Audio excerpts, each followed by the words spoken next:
This story is titled, "My Mom Threw Cake at Me for Not Handing My Apartment to My Pregnant Sister, so I Evicted Them from the House Instead."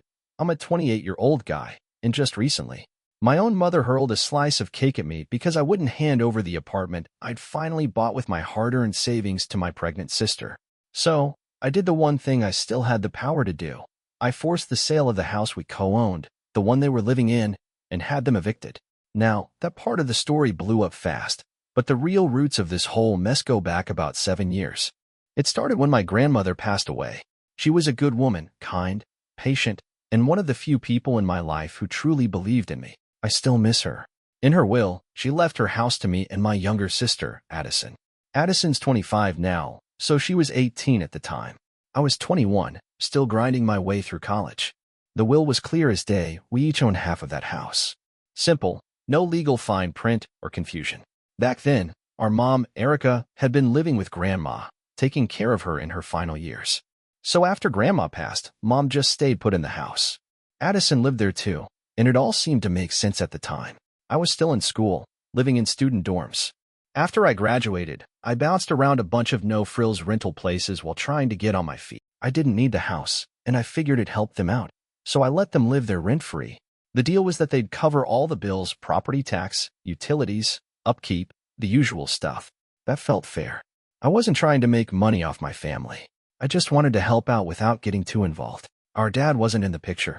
He split when we were little, so Mom raised both me and Addison on her own. Our relationship was okay, I guess. Not super close, but not hostile either. Just kind of normal. I never thought we'd end up where we are now. After college, I got my first job and set myself a big personal goal. I wanted to own my own place someday. That became my mission. For 6 years straight, I worked my tail off. I took every bit of overtime I could get my hands on.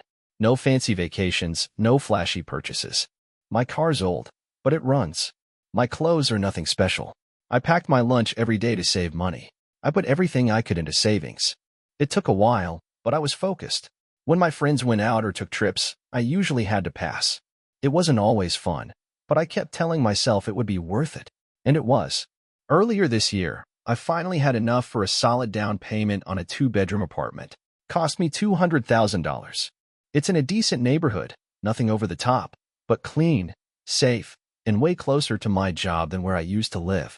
Signing those papers was one of the proudest days of my life. For the first month after getting the keys, I painted the place myself.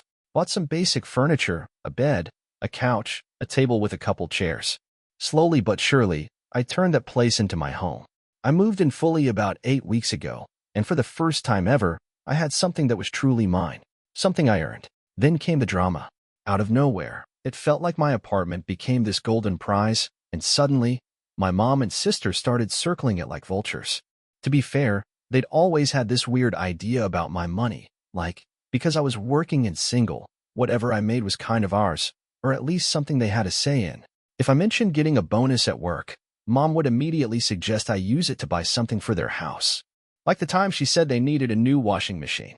I told her it wasn't my job to pay for that. It was their responsibility. But she guilt-tripped me so hard that I ended up paying half for it anyway. Addison did the same thing. Even after she got a part-time job at a local store, she'd hit me up constantly. "Can you lend me $50?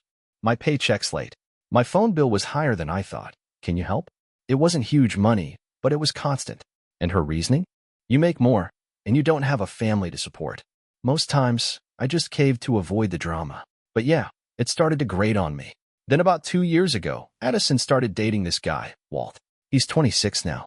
About a year into their relationship, he moved into Grandma's house with them. I wasn't thrilled. I'd met Walt a few times, seemed okay, but he never had a steady job. Always talking about finding the right opportunity or doing gig work. Mostly, he just hung around the house. Once he moved in, the money requests started piling up. Suddenly, the electricity bill was sky high, or a pipe burst, and they needed help.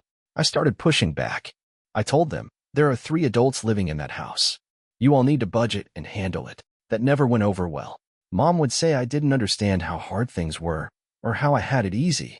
Then, a few months ago, right when I was finalizing the apartment purchase, Addison announced she was pregnant. Mom was ecstatic. She couldn't wait to be a grandma. Of course, I congratulated Addison. It was big news. But I didn't ask about their living situation. I figured they'd stay in the house or find their own place, like most couples do. Nobody said anything to me until a month after I'd moved into my apartment and just started getting settled. That's when Mom called, said we needed a family meeting, told me to come over to Grandma's house. I thought maybe it was about the baby, like planning a shower or picking names. I had no idea what was coming. I showed up that afternoon, walked into the living room, and saw Mom, Addison, and Walt sitting there like it was an intervention. There was a chocolate cake on the coffee table. Seemed out of place for a serious talk. Then Mom launched into this speech. She talked about how families stick together, how everyone makes sacrifices for the greater good. Then she shifted the focus to Addison and the baby. She said Addison was in a delicate stage, that Walt was trying hard to find a stable job, but times were tough. Addison looked uncomfortable the whole time, staring at her lap. Walt didn't say a word. Then came the bombshell.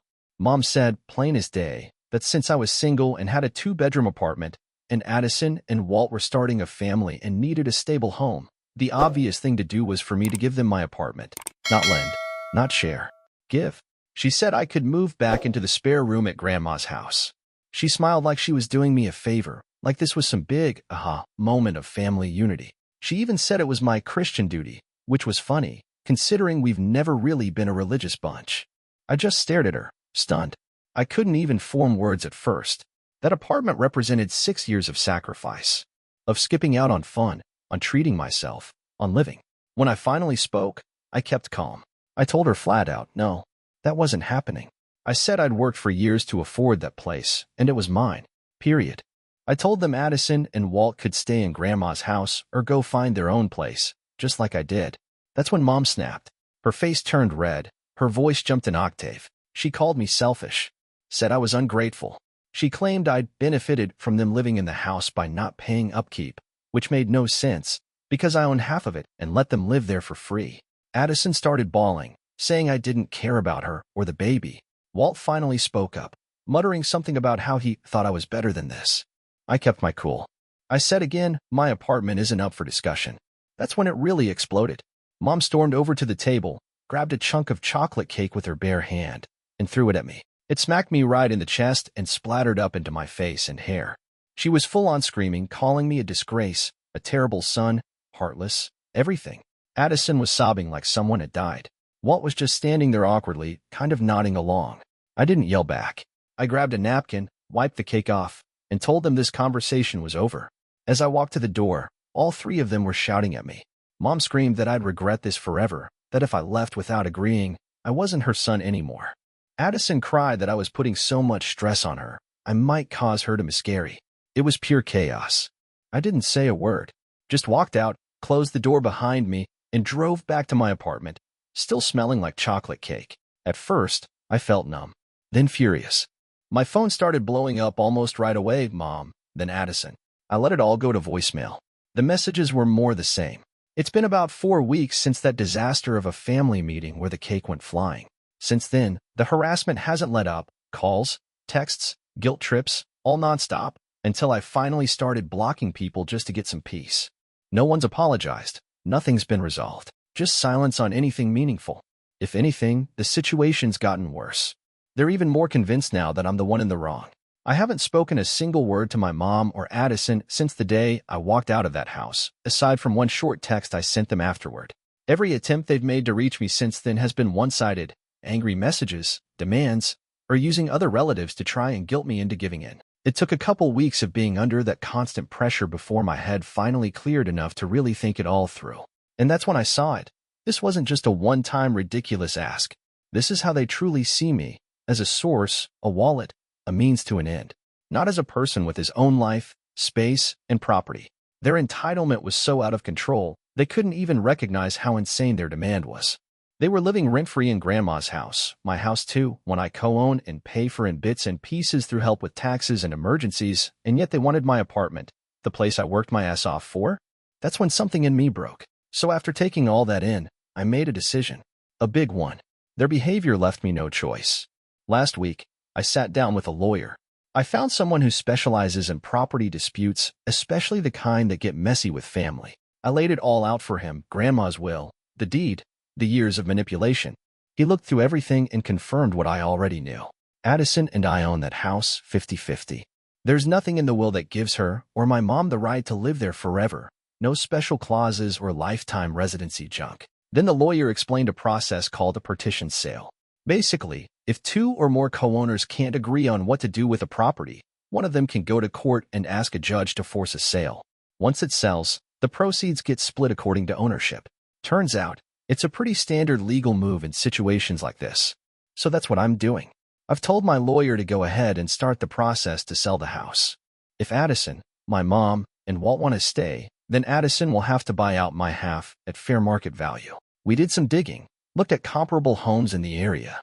Right now, the house is probably worth somewhere between $350,000 and $400,000. That means my half comes out to around $175,000 to $200,000. And honestly, knowing how tight their money is, especially since Walt's still not working regularly, I highly doubt they can come up with that kind of cash. Which means the house will probably end up being sold to someone else. Addison and I will each walk away with our share, and the others, my mom, Addison, Walt, will have to find a new place to live. And with that, whatever relationship I had left with them, it's done. I've also decided to make the no-contact situation permanent. That includes anyone from the extended family who sided with them and helped harass me. I'm posting all this here on Reddit because, honestly, I need to get it out. And yeah, I want to know, am I going too far? Update 1. Hey everyone. It's been 2 months since my original post, and I just want to start by saying thank you truly. I read every comment, every private message. I expected mixed feedback, maybe even a few people telling me I was being cold. But almost everyone had my back. The support, the stories you shared, the advice, it all meant more than I can say. It helped me realize I wasn't losing my mind, that what they asked of me really was outrageous. Hearing other people call it what it was gave me the confidence to keep moving forward. A lot of you had similar questions, so I wanted to clear some things up. Some folks asked if there was any fine print in Grandma's will, some clause giving Mom or Addison a right to stay in the house for life. I had my lawyer comb through it. It's straightforward. The house was left to my grandson, me, and my granddaughter, Addison, as tenants in common. Equal ownership, no special privileges for anyone else. That's it. No hidden conditions, no lifetime guarantees. I mentioned this briefly before, but to clarify, my lawyer got a couple of informal appraisals from local real estate agents. Grandma's house is a 3-bedroom detached home in a decent, middle-class neighborhood. They think it would sell right now for somewhere between $350,000 and $400,000. My half would be about $175,000 to $200,000 before taxes and closing costs. Some of you asked whether I ever helped out financially with the house. Over the past 7 years, yeah, I probably put in a few $1,000s for things like a busted water heater in winter or a chunk of the property tax when my mom said she was short. I never asked to be paid back. I co-owned the house, so I figured helping in emergencies was fair. That said, I wasn't covering regular bills or anything like that, and there's no mortgage on the place. As for Walt, same deal. Still around, still not working consistently, still enjoying the rent-free lifestyle. He was one of the loudest voices during that infamous family meeting, calling me selfish. Easy to do when he's got no skin in the game. Have I reached out to them again? Nope. Other than that one text I sent after the cake-throwing incident, I haven't contacted them at all. My lawyer advised me to let him handle all official communication from here on out, and honestly, that suited me just fine. After how they treated me, I have no desire to talk. Reading through all your comments, and letting everything settle, as much as it can settle in a family mess like this, just confirmed for me that I made the right call. The thing that really stuck with me, and that so many of you picked up on, was the complete lack of respect. This wasn't just about them wanting my apartment. It was how they asked, how they blew up when I said no, and how deeply they believed they were entitled to something I worked for. They don't see me as a person with his own boundaries, his own life. To them, I'm just someone they can lean on, guilt, and manipulate whenever they want something. The idea of them continuing to live in Grandma's house, my house, while trashing me behind my back and acting like I was the bad guy. I couldn't let that happen. Selling the house wasn't what I wanted to do initially, but it became clear it was the only way to truly break free. It's the only way to cut off the emotional and financial leash they've kept me on. Asking for rent or trying to negotiate would have just opened the door to more fights, more games. I needed to make a clean cut, so I did. Here's where things stand. 1. Finding the right lawyer. I took my time, did my research, and found someone with a solid track record handling property disputes, especially the kind that turn ugly within families. Our first meeting lasted about 90 minutes. I laid it all out, from Grandma's will to the cake fiasco. He listened calmly, asked smart questions, and walked me through the partition sale process step by step. 2. Sending the formal letter. The first official move was a formal letter from my lawyer. It was sent by registered mail to Addison, since she's the co-owner. He also sent a copy to my mom, just so she'd be officially informed as a resident. The letter was polite but firm. I intend to sell my 50% share of the property. The letter spelled out the independent market appraisal range, which was between $350,000 and $400,000. It also officially gave Addison the first right to purchase my share of the house at fair market value. We gave her a 30-day window to let us know if she wanted to buy me out. 3. The silence. Truthfully, we didn't expect Addison to be in a position to buy me out, and she wasn't. No official response came from her or any attorney during that 30-day period. What my lawyer did get, about 2 weeks after sending our letter, was a handwritten note from my mother, and it was not friendly. Several pages long and packed with furious accusations. She called me greedy, accused me of trying to throw my sister and her unborn child out on the street, and said I was dishonoring Grandma's memory. She demanded I stop this legal insanity immediately. 4. Filing the court case. Once those 30 days had passed without any offer from Addison, my lawyer proceeded with filing a partition lawsuit in the local court. This is a formal legal step where you ask the court to order a sale of jointly owned property because the co-owners can't come to an agreement. Addison was officially served with the court papers. A professional process server actually delivered the documents to her at Grandma's house. From the moment I decided to move forward, right after my original post, to hiring the attorney, sending the letter, waiting for a reply, and finally filing the court paperwork, the whole process took about 6 weeks. It felt like forever.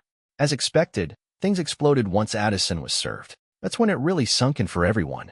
This wasn't just a warning letter anymore. It was a real court case. My mother apparently went ballistic. She kept calling my lawyer's office, yelling at his paralegal, demanding to speak with him directly, and accusing him of helping me destroy the family. Thankfully, his paralegal stayed calm and professional and just told her Addison would need to hire her own lawyer. Which she did. Addison ended up getting legal aid. Her attorney filed a response to the lawsuit. According to my lawyer, their first move was to try and drag things out as long as possible. They argued Addison should be allowed to remain in the house because she was pregnant and had a limited income. They floated the idea that I should either sell my share to her at a very low price or accept payments spread out over many, many years. My lawyer said none of that was likely to hold up in court. What really changed at that point was they finally realized I wasn't bluffing. This wasn't an idle threat. This was happening. The legal gears were already in motion. My mom, Addison, and Walt were reportedly under a lot of stress. Addison was deep into her 3rd trimester by that point, which made the timing tough, but they'd created this whole mess themselves. Despite how uncomfortable the process was, taking actual steps lifted a huge burden off my shoulders. It was no longer just me versus their emotional manipulation. Now it was a legal matter being handled by professionals. I kept both my mom and Addison blocked on my phone and social media. From that point on, all communication went strictly through lawyers, mine to hers. It was a strange kind of relief. Hard, yes, but it finally felt like there was a real path forward, one that could bring this all to an end. And there's no way I was going to walk away now. Update 2. It's been 10 months since I made that first post wondering if I was in the wrong. About 8 months since my last update, when the legal process had just begun. It honestly feels like a lifetime ago. The whole legal process around selling Grandma's house dragged out a lot longer than I expected, but it's finally done. Over these 10 months, my life otherwise stayed pretty routine. I kept my focus on work, stayed out of the drama. I even got a small promotion at work, which was a nice surprise in the middle of all this stress. Eventually, the court ordered the partition sale of the house. It wasn't quick. Addison's legal aid attorney did everything possible to slow things down. They filed motions, requested delays.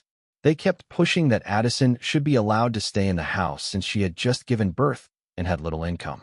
They painted me as the heartless, well-off brother trying to throw out his struggling sister and her baby. My lawyer had to push back on all of it, making it clear I was simply exercising my legal rights as a co-owner, and that it was their unreasonable demands that caused this situation in the first place.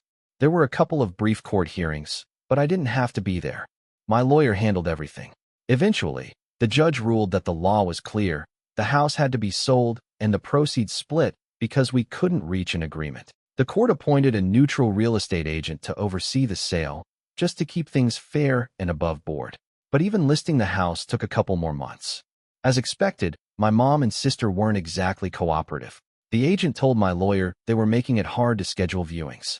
Sometimes they just wouldn't answer the door, or the place would be in total disarray when buyers showed up. My lawyer had to send another formal letter to Addison's attorney, warning that if they kept interfering with the sale, we'd ask the court to step in again, and they could end up footing the bill for delays and extra costs. That seemed to get their attention. Things got a little smoother after that, even if they weren't thrilled about it. The house ended up being on the market for about 3 months. It got a decent amount of interest, and it finally sold for $380,000. That was a solid price, right in the middle of the appraisal range. After paying all the expenses, agent commissions, closing costs, legal fees, there was about $345,000 left to split. So, my half came out to $172,500. Addison received the exact same amount. The money hit my bank account last week. Watching that transfer come through was surreal. Mostly, I felt relief. My mom, Addison, Walt, and their baby, who I learned through the grapevine is a boy, had to move out before the sale closed. The agent did a final walkthrough. She said they left the place in reasonably good shape. No serious damage, which was something I'd been worried about. The house was apparently still very cluttered, and they waited until the very last day to clear out, but they did it. I can only imagine how stressful it was for them, but they had months to prepare. As for me, I'm still living in my apartment, which now feels even more like my own safe space. That $172,500 is sitting in a high-interest savings account while I decide what to do next. Maybe I'll invest it or use it as a down payment on a small rental property down the line. For now, just knowing it's there, and that I've fully severed financial ties with my family, is an incredible relief. I'm sleeping better. I'm less on edge at work.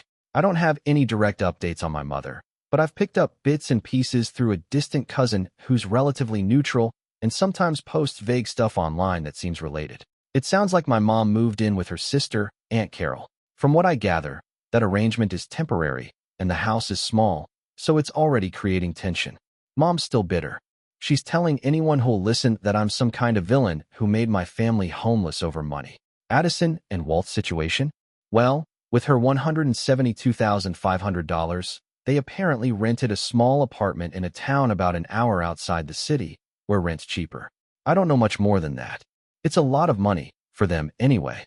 If they're smart, it could go toward buying a modest house, or at least give them some stability. But knowing Walt's work history and their past patterns of asking me for money, I'm skeptical about how long that cash will last. Addison's had the baby now. I still don't know if Walt ever got that stable job he claimed he was looking for. I'm technically an uncle, but I've never met my nephew. That's a strange thing to think about. As for the rest of the extended family, the ones who were quick to call me selfish, most have gone completely silent. No one's apologized. Nothing. A couple of my younger cousins, the ones I was closer to when we were kids, did reach out individually a few months back. They'd apparently heard more of the story. Maybe one of them stumbled across my original anonymous post, or someone shared it with them. They were a lot more understanding, even a little sympathetic. I was polite in return, but kept things brief. I didn't encourage more conversation. The trust's gone. No contact has been maintained. I haven't spoken to my mother or sister since before the court case really got rolling. They haven't tried to reach out in months. Maybe they finally realized it's useless, or maybe their lawyers told them to stop. Either way, it's just silence. And honestly, that silence is peaceful. The sale of Grandma's house marks the true end of this long, painful chapter. From beginning to end, it was emotionally draining and deeply disappointing. It forced me to see my mother and sister for who they really are, and that realization wasn't easy. But it cemented what I'd already started to accept. Whatever kind of family we used to be, we aren't anymore.